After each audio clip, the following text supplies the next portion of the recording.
On dit souvent que l'amour d'une mère est la plus belle force du monde. Mais lorsqu'il devient aveugle, lorsqu'il s'accroche sans limite, il peut se transformer en une prison, en une malédiction qui détruit non seulement l'enfant, mais aussi toute la famille. L'histoire d'Efwa et de son fils Malik en est la preuve la plus bouleversante. Efwa avait prié pendant 10 longues années. 10 années d'attente, de silence pesant dans la maison, de reproches déguisés derrière les sourires froids de sa belle-mère. Chaque mois qui passait sans grossesse était un supplice. Chaque fois qu'une voisine accouchait, son cœur se brisait encore un peu. Mais elle ne cessa jamais de croire. Et puis, enfin, vint le jour où ses larmes se transformèrent en joie. Elle porta Malik dans ses bras et cria au monde entier que Dieu l'avait enfin exaucé. Pour Efwa, Malik n'était pas un enfant. Il était une récompense, un miracle, un trésor sacré. Et dès son retour à la maison, elle imposa une règle radicale. Personne n'aura le droit de le toucher sans ma permission. Elle ne plaisantait pas. La première domestique qui enfreignit la règle fut renvoyée le soir même. La deuxième subit le même sort. La maison comprit vite que Malik était intouchable, une idole vivante autour de laquelle tout devait tourner. Kojo, son mari, observait cela avec une inquiétude croissante. Lui aussi avait espéré ce fils, lui aussi avait souffert des moqueries. Mais il voyait déjà un danger grandir dans le silence. Un enfant élevé comme un roi deviendrait un tyran. Quand il osa dire à sa femme qu'elle allait trop loin, Efwa éclata de colère. « Tu n'as rien compris, Kojo, tu ne peux pas savoir ce que j'ai enduré. Cet enfant est mon miracle. Je ne laisserai personne me l'enlever. » Les premiers signes d'obsession apparurent rapidement. Malik refusait de jouer avec les enfants du quartier. Il s'agrippait aux vêtements de sa mère comme s'il craignait qu'on la lui vole. Il suivait Efwa jusque dans la salle de bain, jusque dans sa chambre, sans aucune gêne. Et Efwa, au lieu de le repousser, riait tendrement et le laissait faire. À 5 ans, le malaise devint évident. Malik cueillait des fleurs pour les offrir à sa mère. Il lui caressait les cheveux en murmurant « Tu es ma reine ». Quand Kojo vit son fils déposer un baiser sur la main de sa mère avec une gravité troublante, il hurla « C'est anormal ». Mais Efwa, les yeux brillants de fierté, répliqua « C'est un amour pur, tu es trop dur avec lui ». Les années passèrent et l'ombre s'épaissit. À l'école, les professeurs se plaignirent de son agressivité. Malik frappait quiconque osait se moquer de lui ou prononcer le nom de sa mère avec ironie. Un jour, un camarade osa dire que sa mère était belle. Malik lui sauta dessus, le visage déformé par la rage, en hurlant « Elle est à moi, personne n'a le droit de parler d'elle ». Kojo tenta de reprendre la main. Il exigea que son fils passe plus de temps avec les garçons de son âge, qu'il pratique un sport, qu'il sorte de cette bulle toxique. Mais Efwa s'opposa à tout. « Tu veux me séparer de mon fils ?» criait-elle. « Tu ne m'enlèveras pas mon propre sang. » Un soir, alors qu'il fouillait dans la chambre de son fils, Kojo trouva un carnet. Les pages étaient couvertes de mots terrifiants. « Personne ne nous séparera.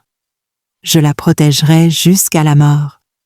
Elle est Marine, mon trésor, mon âme. » Autour des mots, des dessins sombres, Efwa assise sur un trône auréolé de lumière, et lui, Malik, debout comme un chevalier armé, prêt à tuer quiconque approchait.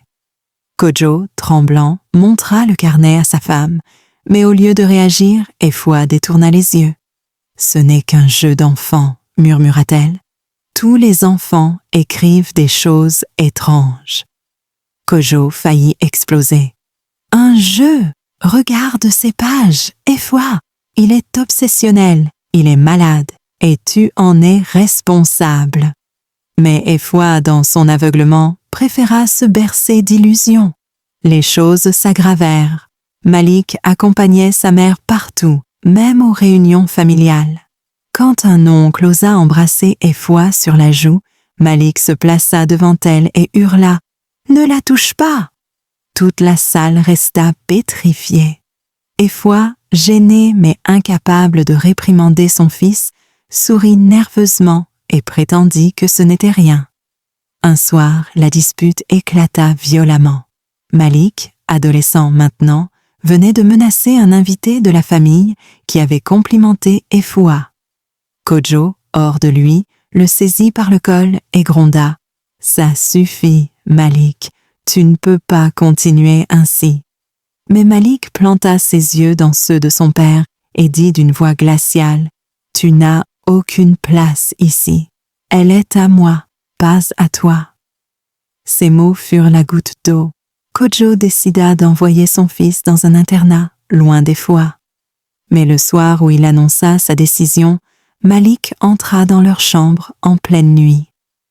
Dans sa main brillait un couteau de cuisine. Ses yeux étaient rouges, gonflés de larmes, mais son visage portait une détermination effrayante. « Si tu essayes de m'éloigner d'elle, je te tuerai !» cria-t-il, la voix brisée par la rage. Ephoi poussa un hurlement. « Malik, non !» Elle se jeta devant lui, les bras ouverts. Mais Kojo, pétrifié, recula. Son propre fils, le fruit de son sang, tenait une arme contre lui. Dans le chaos de la scène, Malik fit un pas brusque en avant. Ephoi voulut le retenir. La lame glissa, un cri déchira la maison. Ephoi s'effondra au sol, la poitrine transpercée par le couteau qu'elle avait tenté de détourner. Ses yeux s'écarquillèrent, fixant son fils qui, horrifié, lâcha l'arme.